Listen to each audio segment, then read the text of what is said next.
Well, first of all, I have to go back to how the whole week started. It was a week where, unfortunately, we weren't credentialed for the British Open, which was different for us. I think that was probably the first time in about 15 years that I didn't get credentialed, and I guess the RNA didn't like me doing my interviews on site, and they figured this was a way to stop it. And as it turns out, we lucked out somehow because, my dad never made accommodations like we were supposed to before we got to the British Open. Somehow, some way, we end up at a hotel where a bunch of players are staying. To my good fortune and my son TJ, Tom Lehman intervened and gave us some of his family passes. That allowed us to get better access than we would have had with our media badge. So we got to sit down and have lunch with Davis Love and Freddie Couples going over to our table, and just had a great time. And Freddie and Davis were staying together, so we got to go to their house and do interviews with them. With that, we have a horse in the race. Davis Love is playing outstanding golf all through the Open Championship. We're all excited in our hotel room waiting to go to the course, knowing that we've got this outstanding interview with the winner coming up, with Davis Love holding on to win the major. But come Sunday afternoon, it was Ben Curtis.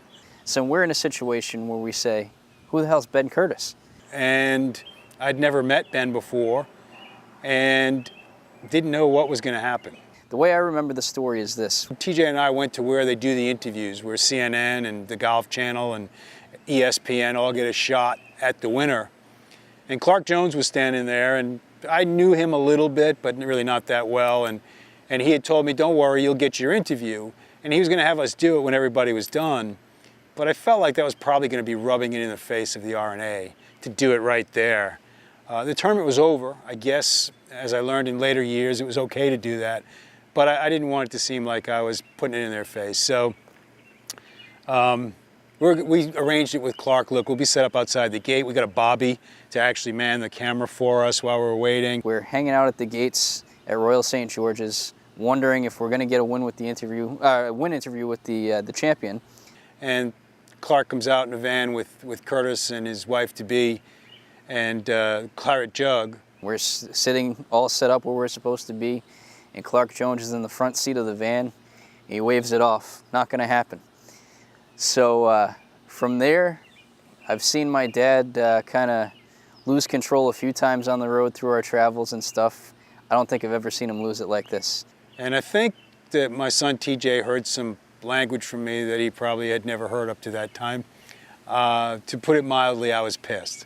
So he tells me, TJ, get back in the car and do not keep your eyes off of that van. He looked at me in wonder, and I said, yeah, because we're going to follow it. I don't know what we're doing. All of a sudden, we went from golf media to paparazzi. So we jump into the car. We go on this roadway next to Royal St. George's up along the water, and it's called the Royal and Ancient Highway.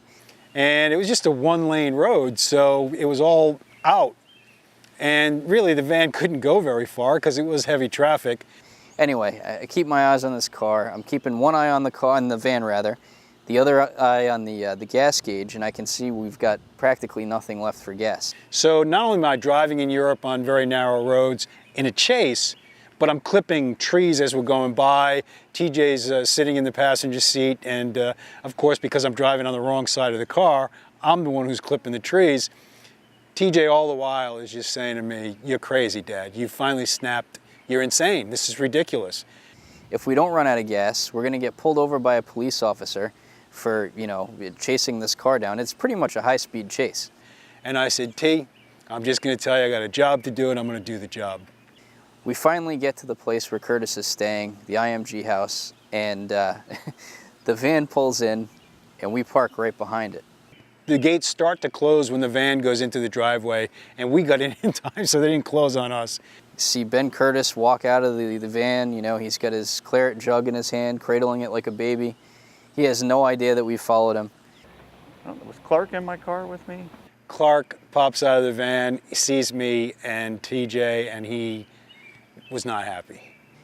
Ben has no idea what's going on, so he goes into the house, and in the meantime, my dad, Tom, and Clark Jones are nose to nose. Some little guys just screaming and yelling at Clark. They're face to face. And I'm just like, holy cow, this is serious stuff. And Clark's telling me that he can't believe that I followed them. And I'm saying, Clark, I've interviewed the last 180 winners on the tour, and it's not going to stop today. Just remember, he was on the phone, he's screaming and yelling. I'm not really paying attention. Her and I are just like, can you believe this, what just happened? So in the meantime, I'm freaking out. The whole time we were in the car, I'm telling my dad what a psycho he's being. This is crazy. I can't believe we're chasing this guy. And at the time, I didn't even know who you were. I'm just like, this guy's nuts. Just wants an interview. Well, I have no idea. He could be with the Suncoast Times of Southeast Asia for all I know.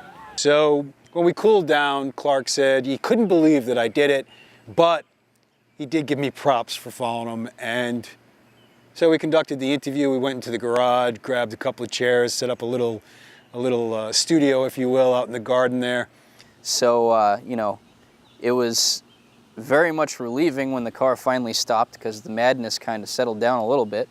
And then once Clark said that we could do the interview, it was pretty special. But I'll never forget the killer, the thing that made it all worthwhile was we're breaking down. And of course, there's not a whole lot to break down. You got to put a couple of chairs away. You got to take a tripod and a camera off the tripod and fold up the tripod. But I look over to TJ and I see him starting to fold up the tripod, but I see tears coming down. I couldn't believe the lengths at which he would go to get the job done. And, we had a nice little moment once we finished up with Curtis and got everything we need. I go over to him and ask him what's wrong, and he gives me a big hug, and he says, Dad, I'm so proud of you. I just told my dad afterwards how proud I was of him because God knows, I wasn't going to go through all that hassle to try and get an interview, but, we did it, and it was amazing. And I thought, what a life lesson this British Open has been, because TJ learned you got to wait until the job's done to celebrate, and the job's not done until it's done. It was probably the most special thing I've ever experienced on the road with my dad. It was also funny, too, because a year later when Doug Ferguson from the Associated Press was doing a preview of the next Open Championship, he asked Curtis if there was anything that stood out in his mind. Was there anything weird that happened to you or anything else? And Ben made reference to the chase. Oh yeah, that guy Tom Auclair with InsideTheRopes.com and his son TJ chasing me through the streets. That was the weirdest thing that ever happened to me as the Open champion. You just don't know what, you're getting pulled in so many directions. You're not gonna make everybody happy, I know that. But you try to. As a player, you don't wanna leave somebody hanging. If I would've known that you were hanging, I probably would've came out and did the interview right then and there, but they're not telling me what's going on. It was good fun. You gotta have a good laugh about it now, but at the time you weren't happy.